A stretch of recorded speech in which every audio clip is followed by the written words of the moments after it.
안녕하세요. 김동선입니다. 4월 14일 아침 시작하도록 하겠습니다. 오늘 새벽에 끝난 미국 시장은 다우와 나스닥이 하락 마감했습니다. 지난주 금요일날 미국 혼조세 마감이었었는데 오늘은 둘 다 하감했습니다. 지난주 금요일날은 다우가 0.4% 상승했었죠. 그 다음에 나스닥은 하락했고 오늘은 나스닥 다우가 다 하락했습니다.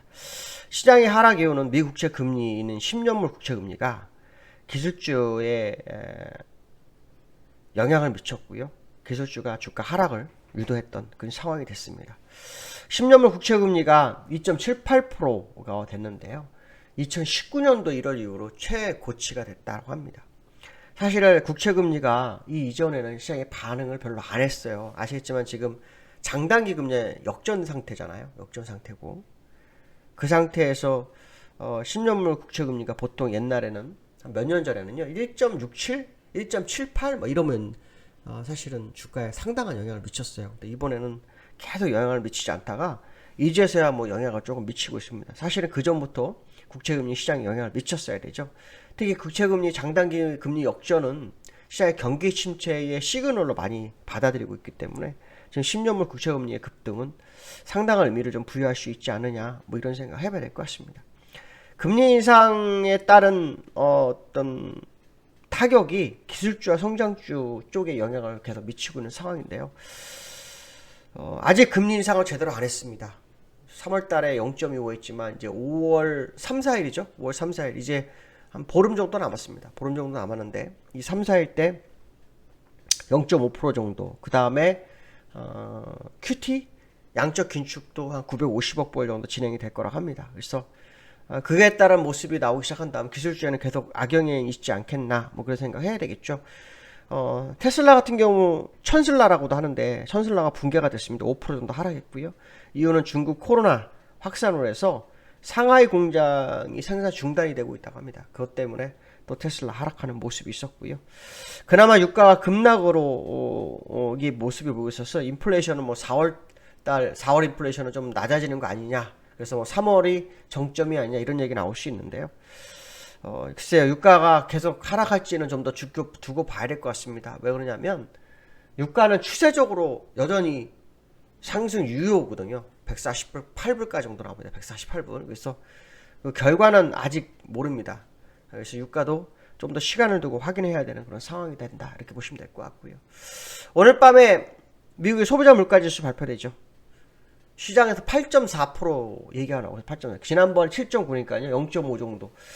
그래서 저는 9 전후가 될 거라고 보고 있거든요. 또 8.4 정도 해가지고 요거보다 낮게 나올까? 라는 생각도 듭니다. 왜냐하면 얘네들 또 그거 있잖아요. 예상 부합 신고. 근데 차라리 한 9 정도 해놨으면 좀 나을 텐데 8.4라니까 조금 부담되긴 하는데요. 그렇게 늘지 않았을까요? 8.4 정도면 늘지 않은 거로 말이잖아요. 왜냐하면 유가가 2월달보다 평균 단가가 한 20% 올랐어요.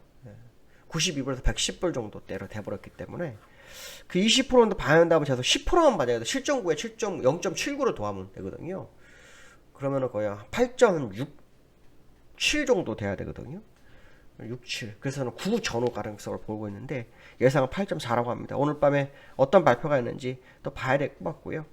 젠사키 그 백악관 대변인도 그런 얘기를 했다고 합니다. 2월 달 CPI는 러시아와 침공으로 인해서 유가나 뭐 천연가스의 급등이 반영되지 않았기 때문에 3월 CPI는 굉장히 높을 거다. 뭐 이런 식의 발언을 하면서 시장이 상당히 많이 흔들렸던 그런 하루가 됐다라고 보시면 될 것 같습니다.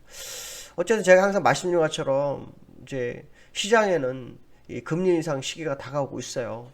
이번 13일부터 미국도 기업 실적도 발표되는데 이 기업 실적이 시장에 상당히 영향을 미쳤던 미국 시장인데 다가오는 FMC에 영향을 받는다면 사실은 이 기업 실적도 시장에 영향이 매우 제한될 수 있다는 생각도 한번 해봐야 될 것 같습니다. 그래서 현재 시장에는 호재보다 악재가 더 많은 상황이고 이전까지는 악재를 반영 안 했는데 이제 FMC가 다가오면서는 그동안 반영되지 않았던 부분들이 뭐 시장에 반영을 하지 않겠냐. 이제 빙산의 일각에 뭐 이란 말씀드렸는데 이제 수면 밑에 있는 빙산이 올라오는 과정으로 좀 보셔야 되지 않을까라는 생각이 좀 굉장히 많이 든다라고 말씀드릴 수 있고요. 다우고 나스닥 보시면 다우는 1%, 나스닥 20% 정도의 하락의 모습을 좀 보이고 있습니다. 차트로 좀 보면 다우는 지금 61선 싸움을 했죠. 61선 계속 싸움을 하고 있는데 일단 오늘은 종가상 붕괴를 했네요. 이따가 종가상 붕괴를 안 했는데 오늘 붕괴했고요. 주봉상 오늘 제가 굉장히 어렵다. 이런 차트는 전저점을 깨는 경우가 굉장히 많다. 뭐 그런 얘기를 해드린 적이 있었는데 역시 지금 일단 내려오고 있습니다. 좀 더 두고 볼 필요성이 있겠고요.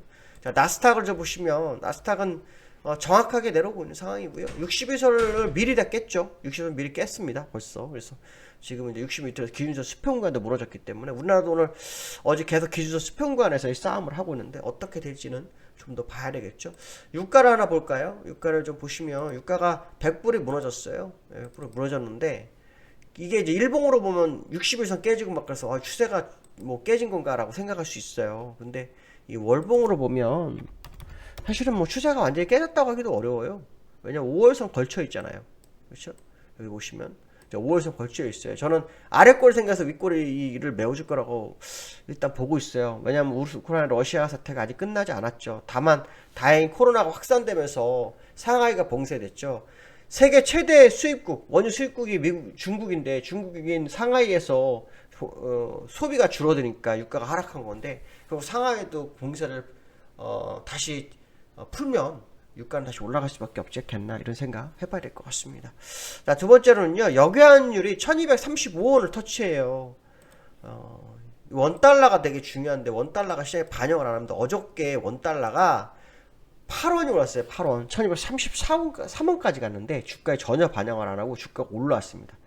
진짜 아이러니하죠, 그죠? 아이러니하면 무슨 생각일까? 저는 사실은 지난번에 1244원 갔을 때 주가가 안 빠졌기 때문에 이번에 가면은 빠질 확률이 높다고 좀 보고 있거든요. 아직까지는 그렇게 보고 있습니다. 근데 이번 주에 만기가 껴 있어서 그런지 만기 영향권에 있으면 시장이 마음대로 안 돼요.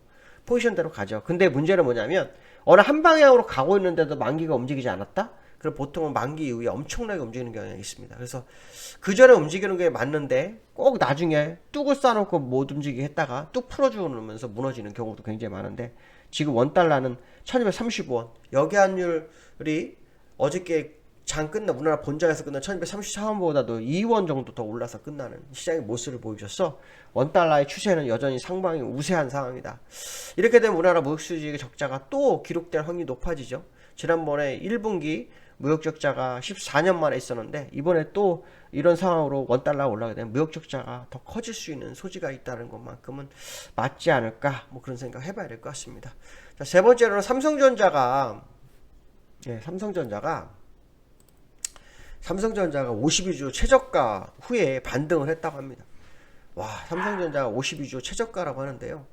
삼성전자 한번 볼까요? 삼성의 차트를 좀 보시면 삼성전자는 이렇게 저점으로 내려오고 있어요. 저점으로 내려오고 있는데 이 상황 속에서 지금 보시면은 올라오고 있는 자리가 아니에요. 그렇지만 저점을 찍고 올라왔기 때문에 그러니까 최저가 52주를 아마 지켰다 뭐 이런 생각을 하는 것 같아요. 근데 이전 저점이 68,300원이었잖아요. 그래서 68,300원을 깬 거로 본다 그러면 사실은 반등을 보기엔 좀 어렵지 않을까 생각이 들어요. 특히 수급적 논리가 굉장히 중요한데 사실 얼마 전에 기업 실적이 엄청나게 좋았잖아요. 그때도 주가가 빠져요. 그거는 기업 실적에 상당히 기업 실적의 영향을 안 받고 수급의 영향을 받고 있다라고 봐야 되거든요. 근데 지금 수급은 굉장히 안 좋잖아요.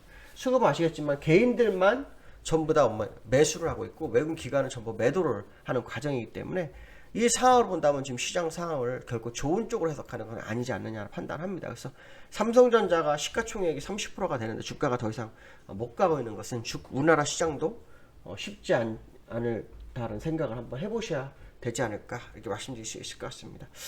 방송 중에 강아지가 좀 짖었습니다. 죄송합니다. 집에서 하다 보니까 녹화를 하다 보니까 약간 잡음이 많이 들어왔는데요. 죄송합니다. 자, 오늘 여기까지 하겠습니다. 감사합니다.